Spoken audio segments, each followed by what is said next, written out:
know what it was. It wasn't an airplane.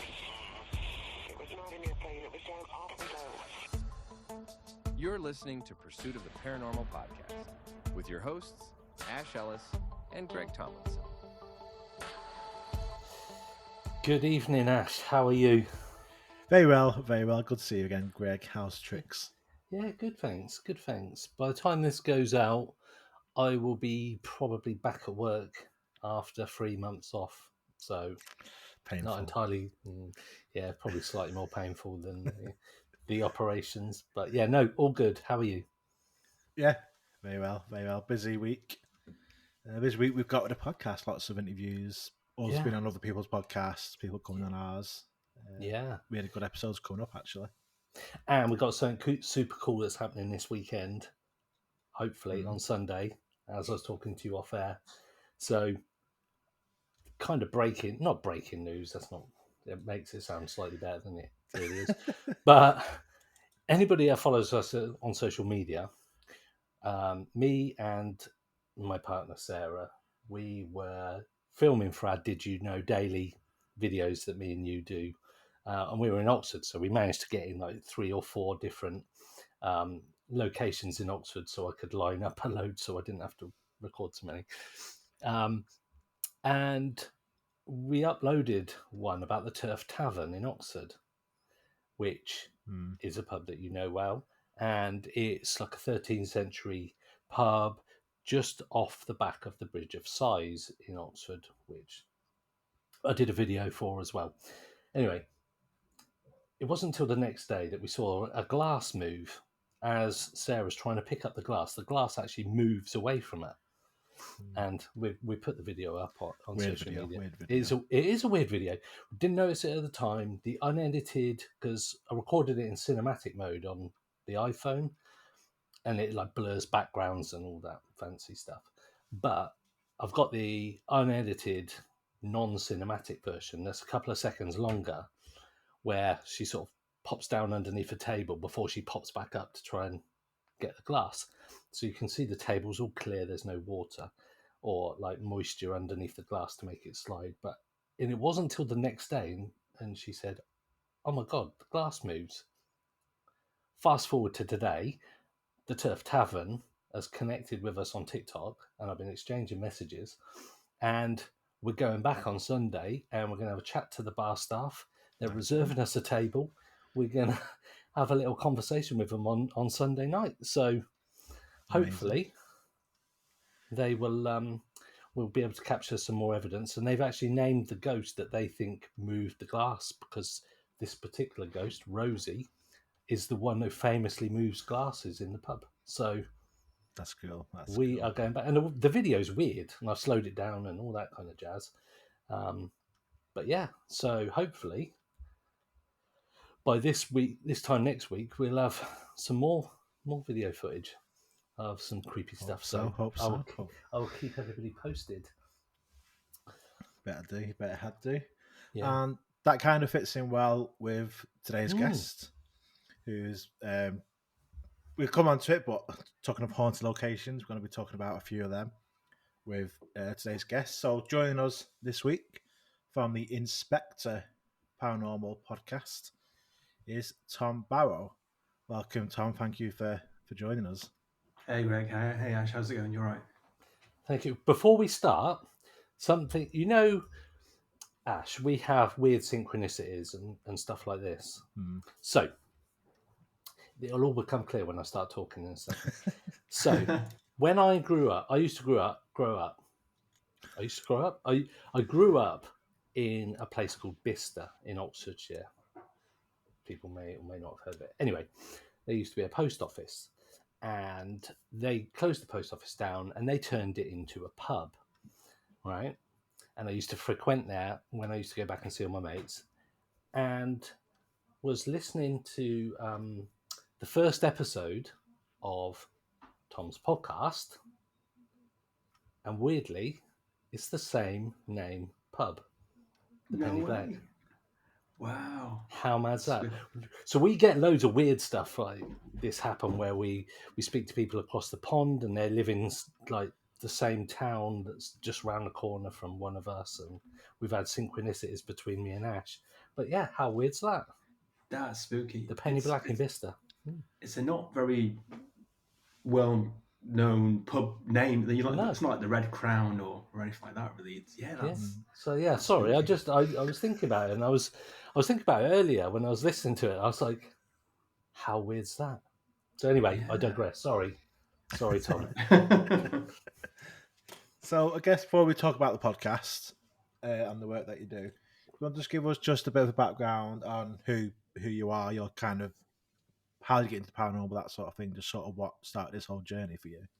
Yeah. Well, I kind of got into it through, first of all, through sort of radio productions, because my friend studied radio drama at Bournemouth. He did like a master's.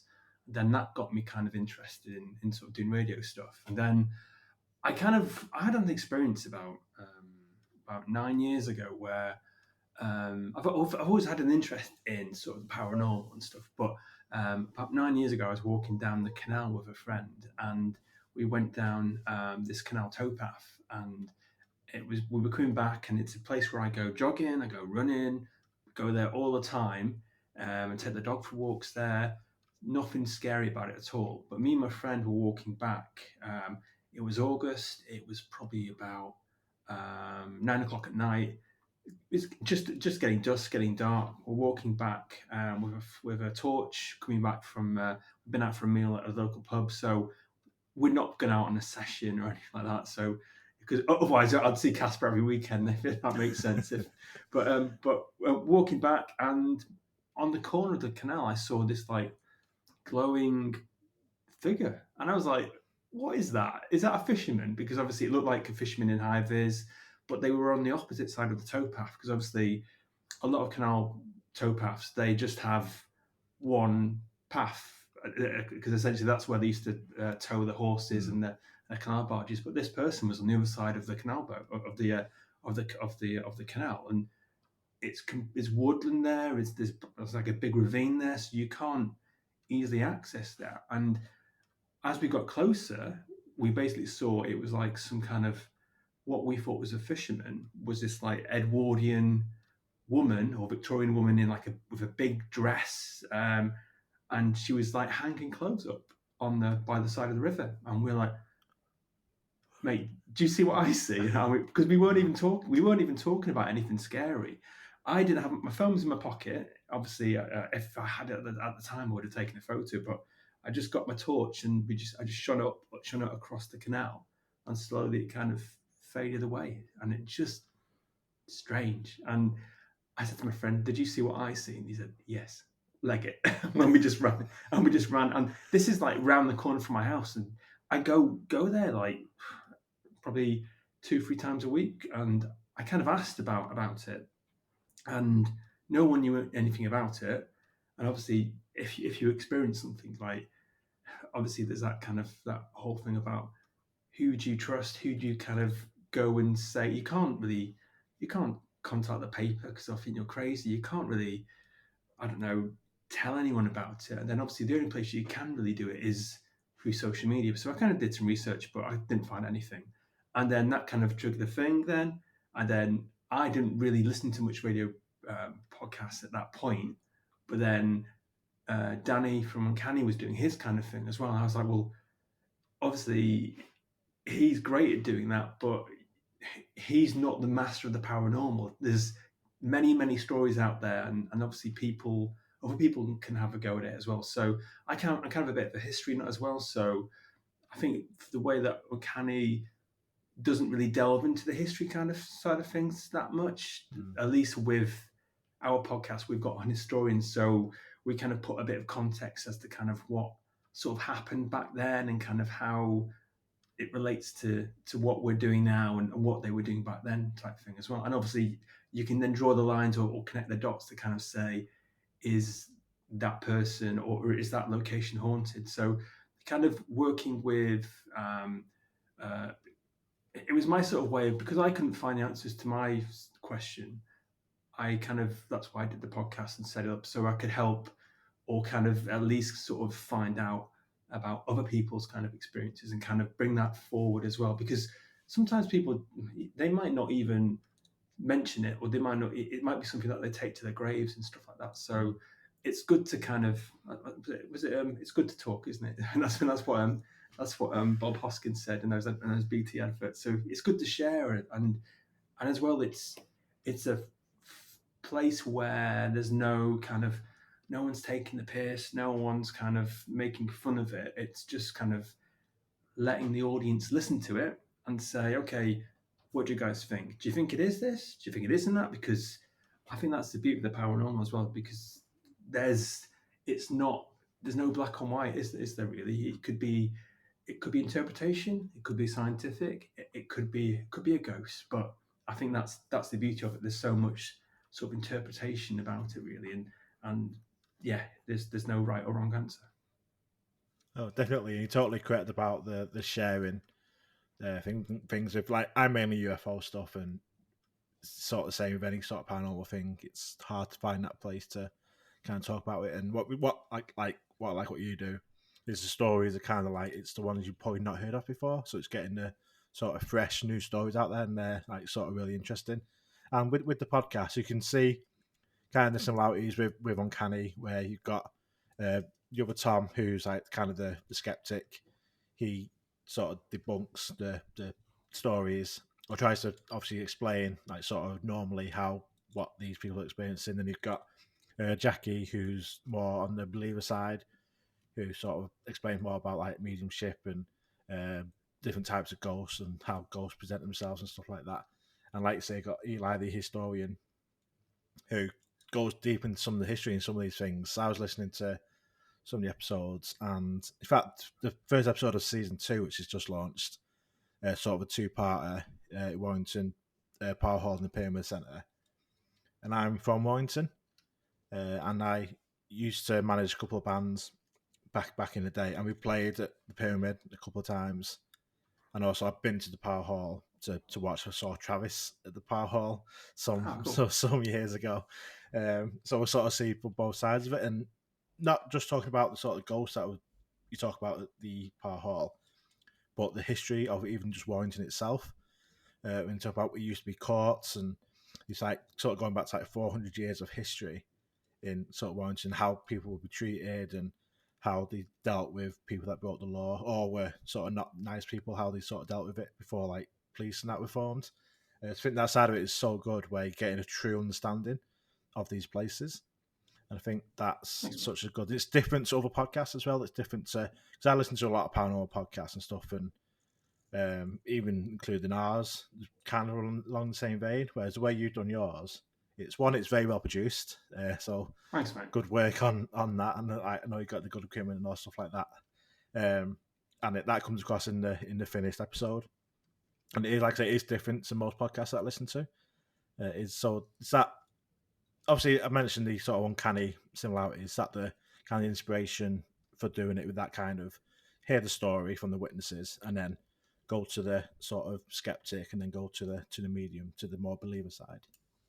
Yeah, well, I remember back in the day with Most Haunted, like when they used to kind of set up the locations, like I used to find the most interesting bit was when they would interview Pamela the barmaid, or because obviously they've lived it, and I found that kind of more interesting than kind of going into a darkened room and kind of waiting for things to happen. Because they're living it, and it's always that sort of tradition of storytelling. They're not kind of making it up. They're not kind of doing it for money or fame or whatever.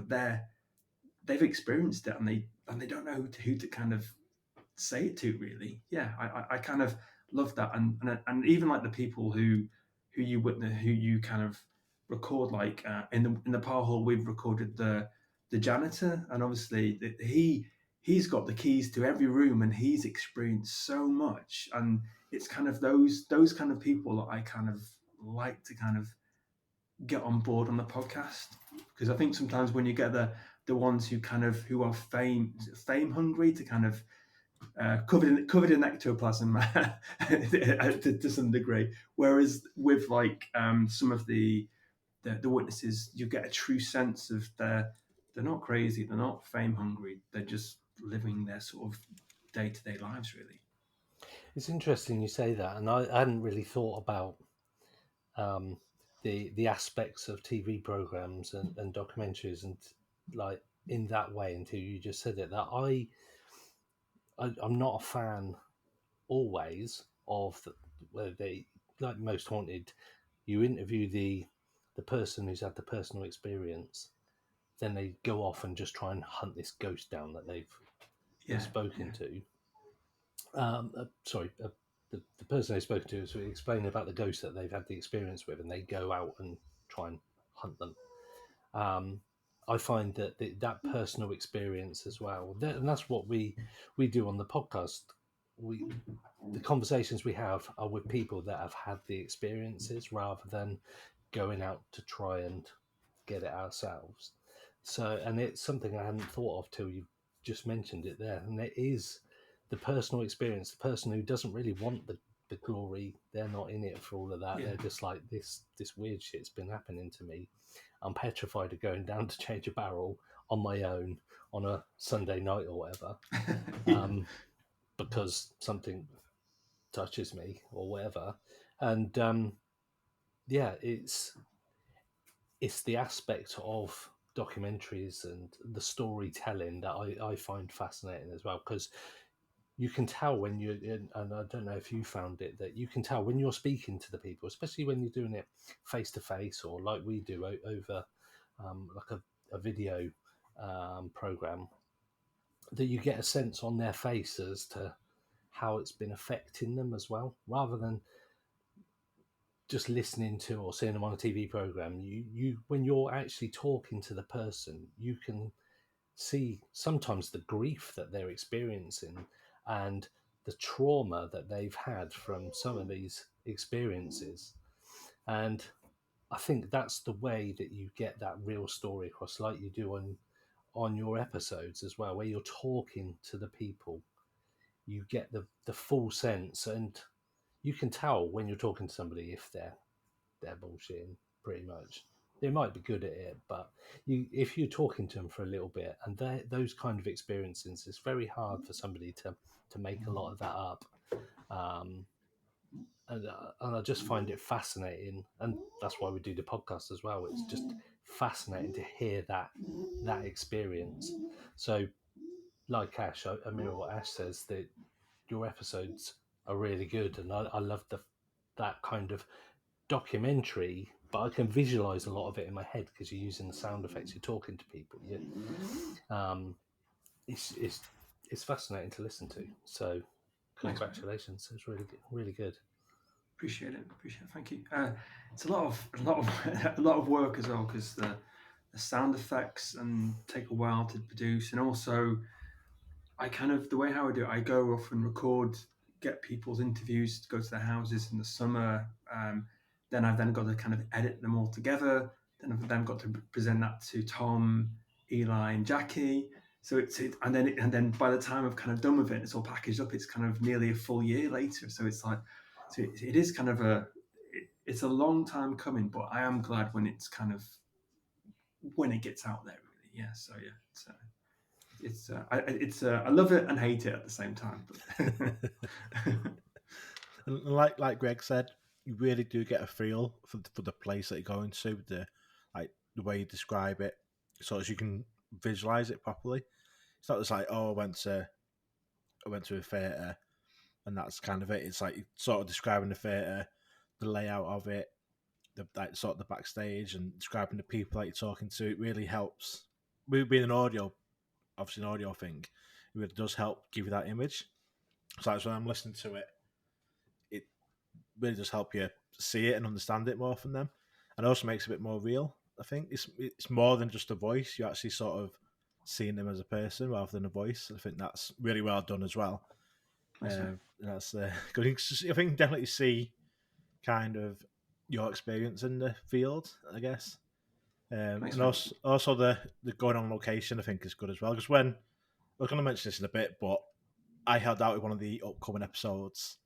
Yes, going up for season 2, and because obviously I've been on a lot of podcasts, I've been interviewed a lot of times, and it's always been on the phone or on a Zoom call or video call, and then to actually come to my house, and I was like, oh, this is new. This is wasn't expecting it. I didn't know this is a bit different, but it's really cool to see.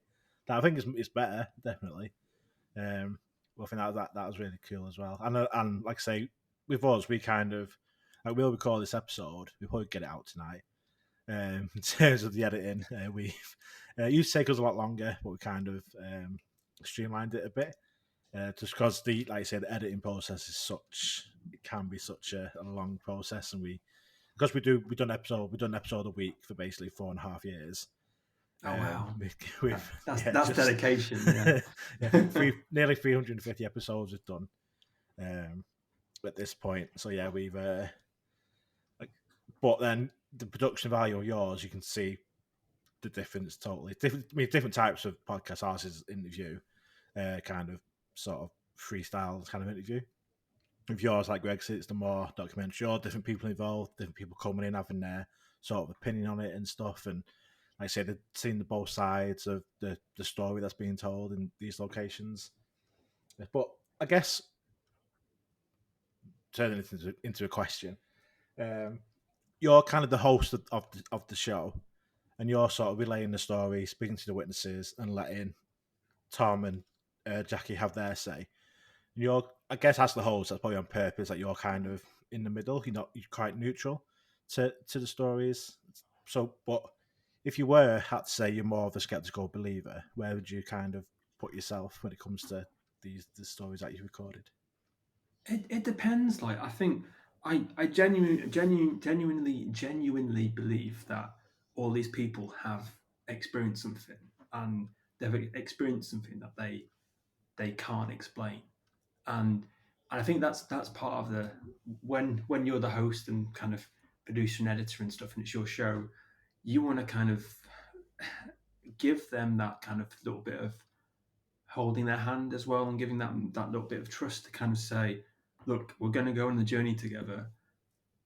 It might sound crazy what you're going to say, but you can trust me, and you have to be that way. You can't take their hand and the next minute sort of take the piss out of them and stuff, because that's not, because otherwise they'll be like, they'll revoke their permission to be on the show, and they won't want to do it. So I think you've got to kind of make them give them that reassurance that you're not going to kind of twist their words, because obviously when you go and do the recordings, like it could be like an hour's recording, and so but you've got to kind of get that hour's recording into like half an hour to 25 minutes or so. So you've got to kind of condense it, and also you've got to make it sort of be as interesting and as entertaining, and also be as sort of informative as you can make it. So what they say is not always going to be the final product, if that makes sense. But you've got to kind of reassure them and say, if I could sort of capture the essence of what you experience and present it to other people,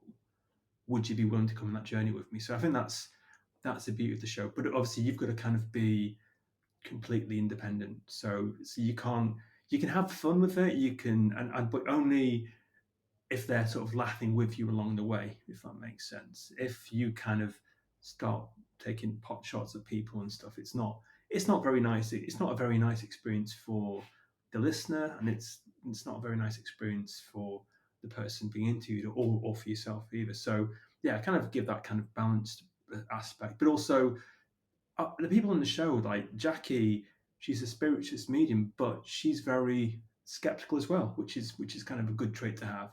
Whereas Tom is he's skeptical, but he's respectful. So I think there's that thing. If you believe that, that's fine. It's like, and I think in this day and age where everyone, especially with social media, everyone's got an opinion, and you're right, you're wrong, etc. Like you can't be that way. You've got to kind of say, you've got to present the people the facts and say, what do you think?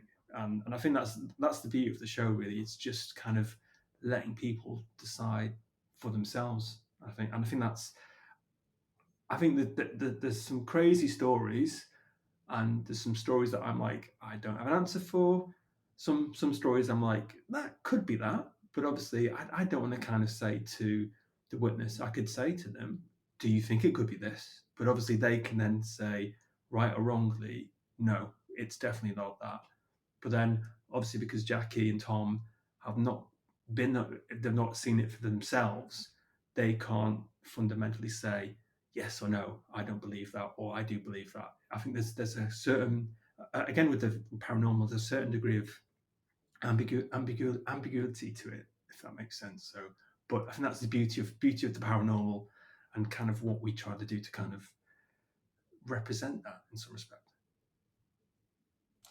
Definitely. And then what I like about, we talk about Tom, who's the sort of on the skeptic side. I've learned quite a lot. Listen to some of the sort of explaining how, like say it's these people think that this happened to him.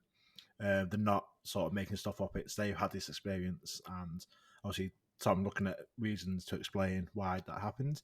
And one of the ones I thought was really interesting was to do with the hertz, this Sound frequencies. sound frequencies. Talk us about that and just how that affects what people can see. Yeah, so it's some sound frequencies can give that effect that there could be, like, especially if you're in like a darkened room, if you've got this low sound frequency. I'm not sure what the exact hertz numbers are. Tom will know, but essentially it gives that kind of perception that something is in the room, or you're kind of not alone. So it kind of turns up that kind of primal fear factor where you kind of do feel that you could be being watched, but also it could just be.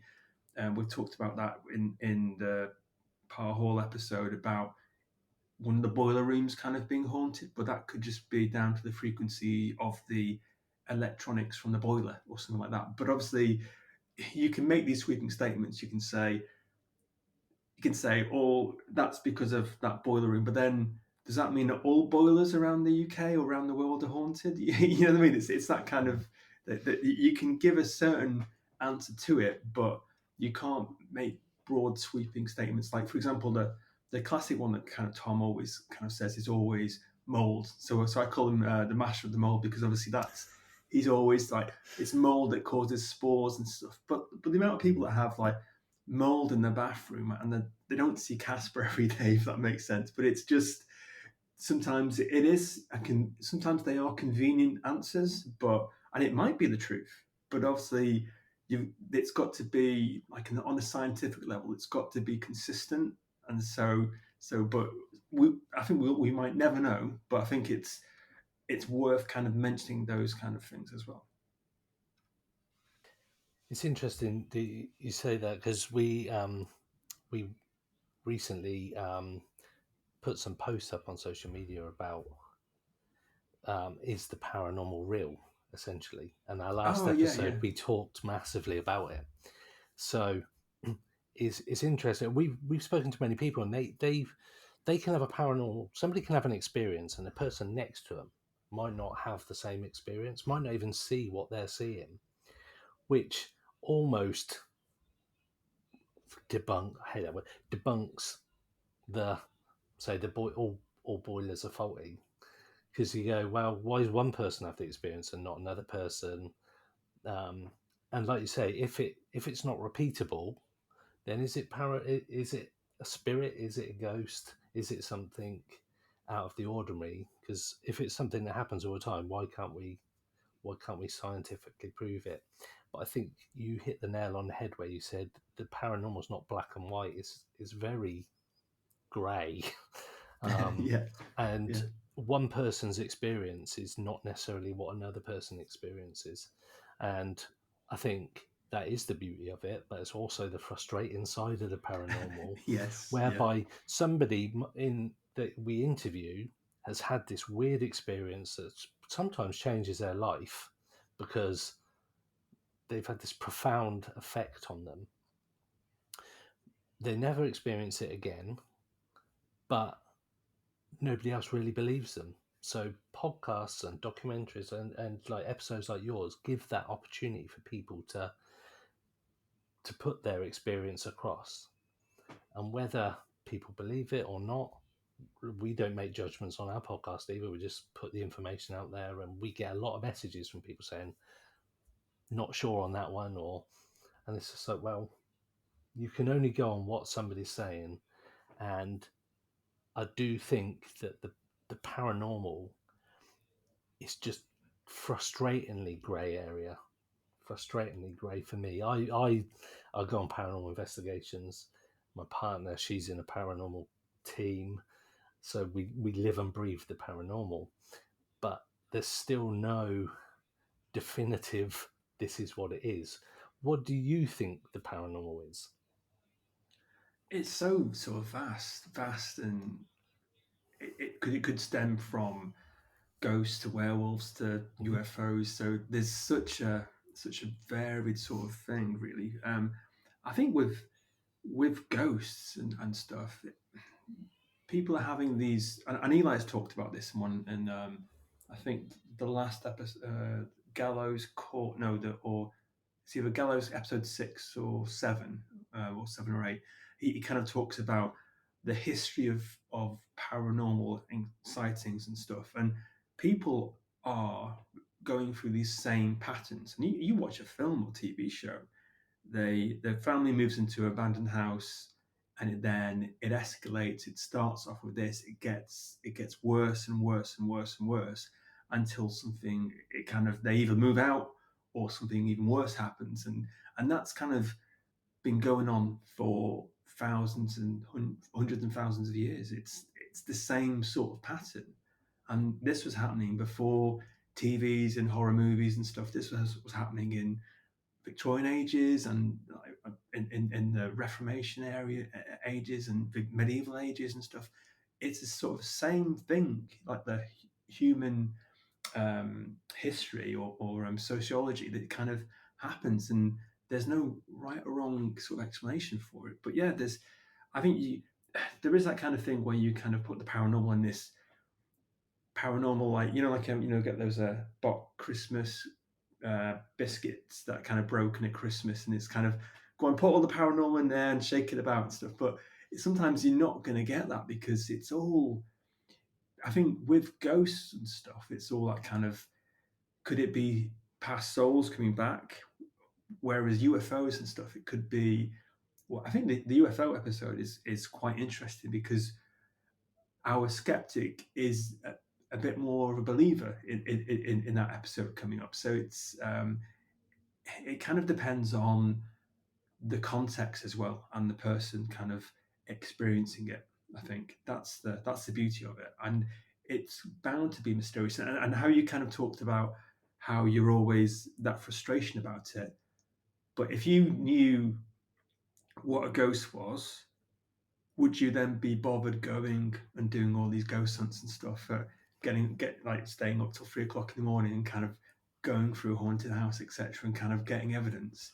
Whereas if you knew what a ghost was, oh, I'm not bothered now. So I think there's that, as you say, that frustration, but also that kind of human sort of curiosity about it all as well. And it's that mystery about, could we find out what it is? But I think as well, like, the way how technology gets better is sort of great, but also equally and frustratingly, sometimes that proof might not be there. And also the way how CGI and things like, and technology advances equally at the same rate, that could equally be a fraudery as well. So it's kind of like we're progressing so much, but we're also kind of falling back so far as well, really. So, and it might get to maybe the next 50 years where people might not believe anything, even like seeing someone walking in front of their house. I don't know, like the way CG technology and AI is kind of getting so much better. Yeah, it might be that kind of, that sense of disbelief and belief might be very, very far apart. But yeah, so because you watch like these videos where Donald Trump's being showered upon by Vladimir Putin, it's all CGI and AI technology and stuff. But if that's what they're doing now, and they've got 6 fingers and stuff, and it's really bad sort of rendering and stuff, in the next 50-20 years, that could change totally, and it might even question kind of belief systems and kind of question who we are and stuff. So yeah, it's an interesting but scary place to be. But yeah, but it wouldn't be if it was the paranormal, would it? So yeah, it's one of those things really. That's quite interesting because we already have like what they call the fake internet, where like the internet's not real. It's like because you can go on Reddit, for example, look at a post, and you just know that every single reply is a bot. It's Yeah, like the internet's not real. Where like saying 30, 40 years, it could be what is real. Like we literally can't even tell what is real outside the house. Like, and that could be like like say quite scary to not know what the hell's going on and not knowing what to trust. You can't trust anything you see on the internet or read on the internet. Pretty much, it's getting that way definitely. That then sort of comes out into the real world. How is that going to affect people's mental health? People, especially younger people, like how are you going to know what is real? How's that effect that's going to have on people is actually, like you say, scary.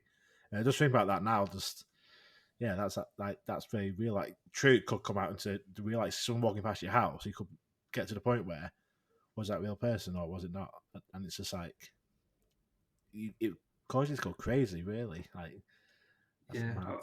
I think the only thing you can trust is your own eyes and seeing it firsthand in front of your own face, if that makes sense. But then with the way technology kind of advances, it will never kind of nothing ever stands still, if that makes sense. I think with the human endeavor is to always kind of improve, but I always love that quote from Jurassic Park with Jeff Goldblum. He says like, "You didn't stop to think if you should. You didn't ask if you you didn't stop to think that if you could, if you should." That kind of question. So yeah, it's scary, really.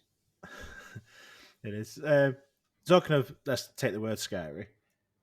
Sort of in your episodes or the people that you talk to, do you have like one of the episodes or one of the sort of stories that you heard that is the most kind of incredible for you? Where you think that's just absolutely insane what they've just told me.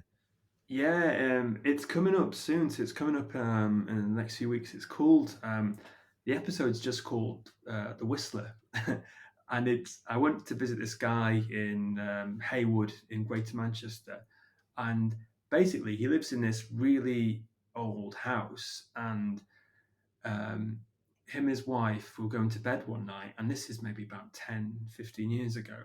And it's a very sort of compact house. So it's like an really old fashioned house. It used to be like a gate manor house. And they lived on the downstairs of the house. And it had they had like two bedrooms and like an uh, open sort of banister area where there were two bedrooms on the first floor. They were going to bed at 11 o'clock at night, and they heard somebody whistling. And this was like, in like normal ghost stories, it's normally like whistling in the other room down the hallway. This was like 3 meters in front of them, and they're like, "Do you hear what I hear?" And they were like, "Yes." And they had no sort of explanation for what this was, and this was going on for about a 6 month period. Like every so often they'd hear this whistling, and it was right in front of their faces, and it was like a happy, like an old fashioned sort of warble whistle. Like I can't do it, but how your granddad would whistle when he'd like go to the shop for a paper or something like that. That kind of sort of like a warble, but like a musical whistle. They would hear it go off, and this is at night. There's no neighbours nearby. There's no builders on site to kind of go and do like a warble whistle and stuff. And yeah, it's just bonkers. And I'm like, I think that's the good thing about paranormal is it doesn't have to be scary. It just has to be like, what the hell was that? And I think I like those stories just as much. Like I remember watching the X-Files when I was a kid, and you'd get some really great sort of scary stories, but you'd also get some weird stories as well. And I kind of like sort of both really. I think that's there's a good mixture of episodes throughout this series where some are just scary, some are just like what the hell. And and this went on for about 6 months or so, but as quickly as it happened, it just disappeared. But there's that kind of thing. Well, what caused it, and then also what caused it to stop happening? But they didn't do any work on the house or anything like that. It just kind of stopped happening, and it was like, that's just odd, and you can't explain that to anyone. And he's not told this story to anyone really until I kind of turned up, and yeah, it's just strange. Did you have anything else happening, or was it literally just this whistling? It was also in the attic. They had his son had this like toy, and it would play like a nursery rhyme, and he didn't know this at the start, but every so often it was a nursery rhyme called Bobby Shafto. So it's like a really old sort of like nursery rhyme. I've never heard of it, but he would go up into the bedroom, and then he'd hear like Bobby Shafto playing. And where's this coming from? And it transpires that the son knew what the musical toy was, and they went up into the attic and found it. But he was thinking, oh, it's going to be a truck setting it off or whatever. But I asked him again about the description of the toy, and he says, I don't know what, I can't say exactly what it was, but one thing I do know for sure, it was a wind-up toy. So something was having to maybe wind up this toy, because it's the physics thing. It applies that the music will only play once it's been wound up. It's not like a battery toy. I can understand if it was a battery toy or an LCD mini battery where any kind of movement would set it off, but something is having to wind this toy up to kind of set off the music for it. So yeah, I found that weird. And also it sounds really, I kind of got this composer to kind of do a really sort of creepy version of it as well. So I think it's going to be a really good episode, that one. But also as well, after next week, we've got one set in North Wales called the Mystery of Minadissa. So essentially, it's a small town in Wales, not a village on the outskirts of the town of Mold. And basically, what was happening is this kid, this guy who was reliving his sort of child memories and stuff. He said that his family would sort of, I think he went to when he was 17, he was camping out one day, one night with his friends, and they dropped him off in the morning. He went to go and get the key to open the door, and then next minute the door was locked. So he's like, I'll go into the garage and get the key. He went to open the door again, but the door was locked. And essentially, when he went to open the door again, his dad walked out with a cricket bat and a dumbbell in his hand, and he says there's someone in the house. And what it transpires is his mum and dad were upstairs. They heard him trying to get in through the door. Next minute, something ran up the stairs as if Paul had disturbed him when he was trying to get into the house, and his mum saw this kind of apparition of a ghost at the end of the bed. And it's just a combination of all those things. And obviously you could say, well, maybe it was Paul kind of knocking on the door that kind of woke his mum up, and then his mum had a dream state where she saw the ghost in front of her. But they heard someone running up the stairs, and then Tom said, well, it was the neighbours next door, because obviously in terrace houses or semi-detached houses, you can hear the neighbours and stuff.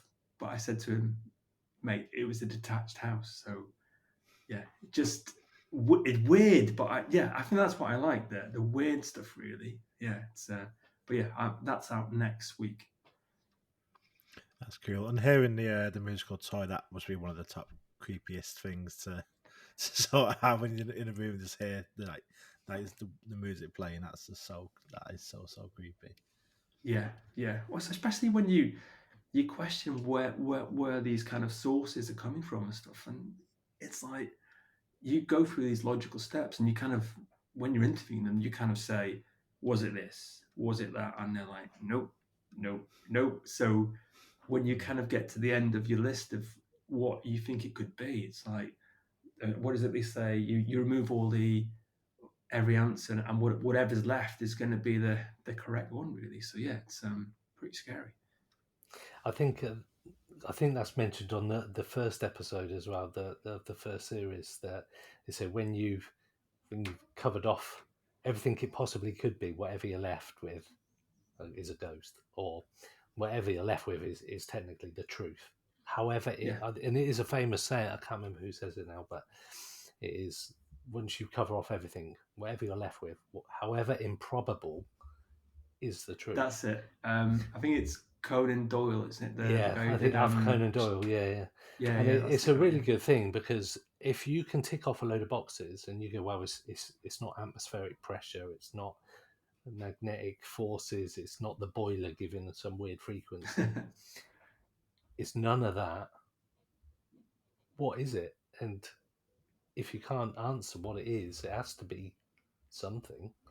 Yeah, And the wind-up toy is like proper old school as well. I've got it in my head. I can envisage this horror film in my head where there's just like this little toy in the middle of the attic, and yeah, the wind-up toys, not like electronics where they could randomly go off as soon as the battery starts getting aged. yeah, So yeah. that's the kind of stuff, and you go, well, what could it be? It can't be anything other than what I don't want it to be, which is a ghost potentially. Exactly. Because you don't want some weird entity in your attic setting off toys that play some horrible song that will haunt you for the rest of your life. But then equally as well, how weird is that for you? Then question, well, why would a ghost go into an attic and turn a toy that's in a bin bag? And you can go around in these kind of these like loop circle conversations about. But then again, could it be? And you just go around. You could go around and around, but you'll never get the answer, which you're kind of after. Which you're after, really. Because if it's setting off a device, I say device, that's my paranormal head to go, setting off some toy or whatever, that suggests that it's got some kind of like intelligence to it as well. If whatever it is affecting something, making it make a noise that it shouldn't do without some kind of interaction, that's even more frightening than just something that appears at, say, 9 o'clock on a set day every year, and like a white woman walking across the road, like some of the haunted stories suggest. But an intelligent entity or whatever it is, that's terrifying. I think that's probably worse than seeing a ghost every Halloween turning up at the end of a bridge or something like that, which a lot of stories suggest. And they've been in your own house, that's awful. I can't imagine what that's. Yeah, it takes on a whole. I think some of these stories they're where people work, which is fair dues. You can just kind of pack up and go home. But if you've got a mortgage in this house, or if you're kind of attached to this house and you can't quickly get out, it's like, what do you do? Where do you go? It's like, yeah, It's interesting because some of the poltergeist cases throughout sort of the last 100 years, a lot of the people are saying, well, are you not frightened enough to move out? And they're like, I'm not going anywhere. So it's my house. So did you get that kind of impression from the people that you speak to, that they go, well, actually, I'm not leaving this house because of this thing. This is just part of the house, or we will put up with it. Is that the kind of impression you get from them? Are they terrified, or are they just like, well, we put up with it, it's just something that seems to happen? Yeah, well, I think it sometimes depends on how easy it is for you to get out. I think with Brian and the Whistler one, that was his kind of dream house, really, and he still lives there now, and nothing, touch wood, has happened to him for the last 15 years. So he's lives a very happy life there, and he's got 2 grown-up kids and stuff like that. So he's happy. But then there was an episode from series 1 called Mel Masonette, which is set in like a masonette in Stafford, where a young couple were living in this masonette above a barber shop, and what they experienced was just hell. They experienced so many sort of scary things, and it was coincidence where they the very they went to the local hospital to kind of get I think the guy had was going to have a back operation or some kind of operation on a knee or something like that, and he went to go with his wife, with his girlfriend at the time, to the nurse's office, and the nurse was looking at the files and says, "Oh, you live at number 60 whatever, and is it still haunted?" And they're like, "What?" And they've not spoken about this to anyone, and it's that some things are coincidences where they're like, that's a sign that I need to get the hell out of there. And if it is rented, then it is very easy for you to be like, right, I'm done. Whereas, but if you're kind of in a mortgage, or well, you know, it's like sometimes where you're in like a chain mortgage and you don't how many months or years must it take to kind of get out of those situations. So especially with like a ghost in tow, yeah, you want to kind of get it done quickly. But if you are renting, then it is kind of, it gives you that kind of, should I stay or should I go type thing. But some people want to fight, some people are like, you know what, I'm done with this place. This place, you can have it, and it's that kind of thing, really. Definitely. I mean, I'm renting, and we've had stuff happen here, and it's Oh, kind really? of like, but the building's been knocked down. He's had planning permission to knock it down. It's an old 200-year-old building. And I'm kind of like, okay, I need to do as much as I can before we're out, because I want to find out what's actually been happening and try to figure out what's causing it. And but now I've got only limited time to actually find out as much as I can. I'm like trying to do as much as I can before we get the notice that we have to leave. So I'm kind of the opposite, where I mean, I guess that's just because obviously my interest in it is more running towards the paranormal rather than away from it, because it hasn't affected me in a negative way yet. So if it was, then maybe it'd be a bit different. But yeah. So coming up, you've got a UFO episode. Yes. Yeah. You have to mention it, as I held out with it, and that, I mean, just doing a UFO episode is kind of straying from the path a little bit from all your other episodes that you've done. So, kind of wanted to ask why you wanted to do this episode. I kind of wanted to kind of challenge myself, because I think with UFOs and podcasts, sometimes it's very difficult, because unless you've got, if it's just one person that's seen something, it might make a great sort of YouTube or a video or something like that, but for a podcast it doesn't make a great sort of audio experience, because obviously one person's seen something and then it's gone whoosh. But if you've got a story which is kind of like multiple people have seen it, or it's the same location, then you can kind of build that kind of narrative and kind of story behind it. So I kind of looked at this historical case and I was like, this has got something here. And then obviously I saw you in the August, and then it was probably about 5 months later when it kind of kicked off in the news again. And this is all about Manchester Airport, because the original kind of case file is BA 5061, and this was a flight that was coming from Munich to Manchester in, I think it was 1995, and it was flying over the Pennines, and then this object kind of had basically a near miss with it.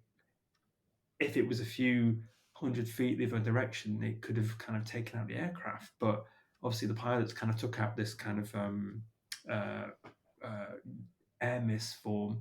And the thing is, back then, it was like, it wasn't as accepted for pilots to kind of say, I saw a UFO, because there was, if you think it was the stigma for people to kind of say that, then pilots, it's kind of, this is what they do for a living, and you're kind of, are you crazy type thing. So but I think the story kind of I found fascinating. I think I always remember it from as a kid, really.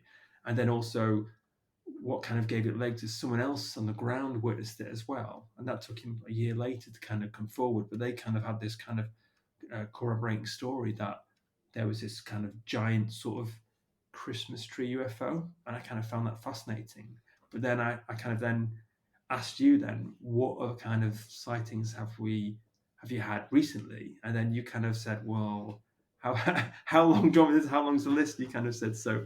And yeah, there was one story about a woman in Didsbury, which is only about 5 miles away from the airport, and she was going to bed one night and she looked out the window and she saw 2 giant Christmas tree UFOs. But the common sort of UFO Christmas tree shaped is a triangle that's kind of lying flat.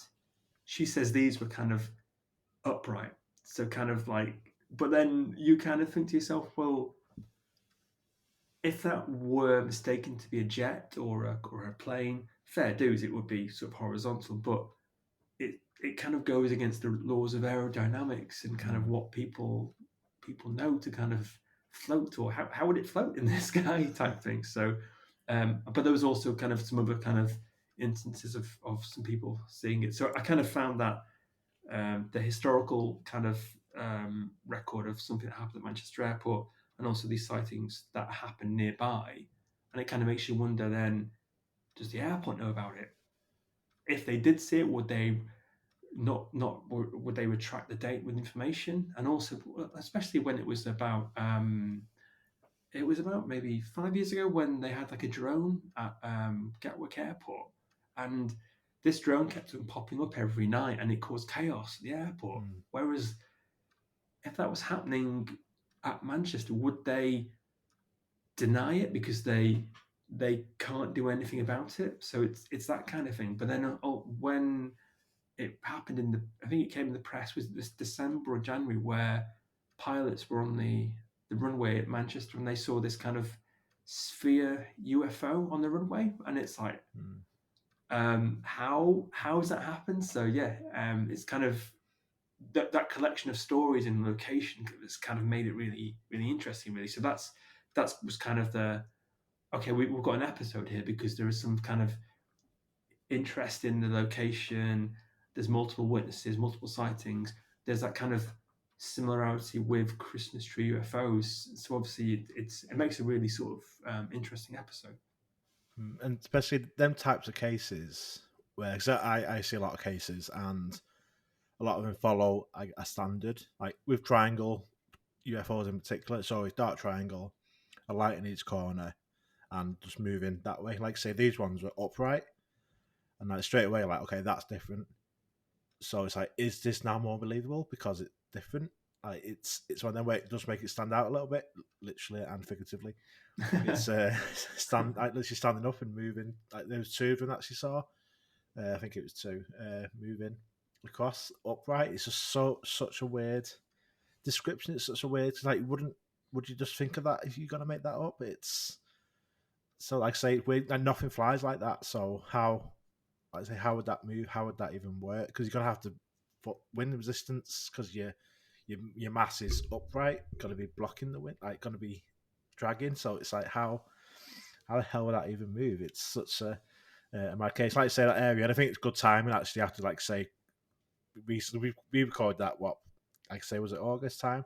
And August, it started happening. Stuff started happening more towards the end of the year, so it's like good timing to have that episode, I guess. But yeah, I look forward to hearing what comes out of that one. Cool. Yeah, we've got some actors for it as well, so kind of reconstructed. So we've reconstructed the pilots, kind of what they said, and also the lady who kind of saw these upright Christmas trees. So yeah, I think it should be an interesting listen, I think. Awesome. So I guess I think that's it, question-wise. Do you want to tell us where we can find your podcast, what it's called, where you can find it on social media, YouTube? Where can our listeners find you on the podcast? Yeah, sure. So it's if you just go to inspectorparanormal.com, so you can find all the, and so it's spelled INSPECTRE. So Inspector, as in like Ghost Spectre, but all one word. And that's you can find it there, and you can also find us on like the regular podcasting places like Spotify and Apple and places like that, really. Yeah. So but yeah, we've got 10 episodes, so we're going to take a little break towards Easter, so all the episodes should be out by probably say the middle of May, I think. So yeah, gonna be busy the next few weeks, I'd say, editing. Amazing, amazing. Well, thank you very much, Tom, for joining us. It's been great to see you again, to chat to you again, and hearing about your experiences and also a bit of the background into the podcast as well, which is great. It's always good to see kind of the behind the scenes, I guess. When we talk to like filmmakers and stuff, it's always good having that kind of behind the scenes look into the paranormal, I guess, the creating the content, which is always good. So yeah, thank you for chatting to us. Yeah, thank you so much. Thanks, guys. Really appreciate it. Thank you. Thanks for listening to Pursuit of the Paranormal, title music created by Steve Yarwood and Ambiinfinity. If you like the show, please follow us on Facebook, YouTube, TikTok, X, and Instagram. And if you really like the show, please rate and review the show wherever you are listening. It really does help. See you next time, and until then, stay weird.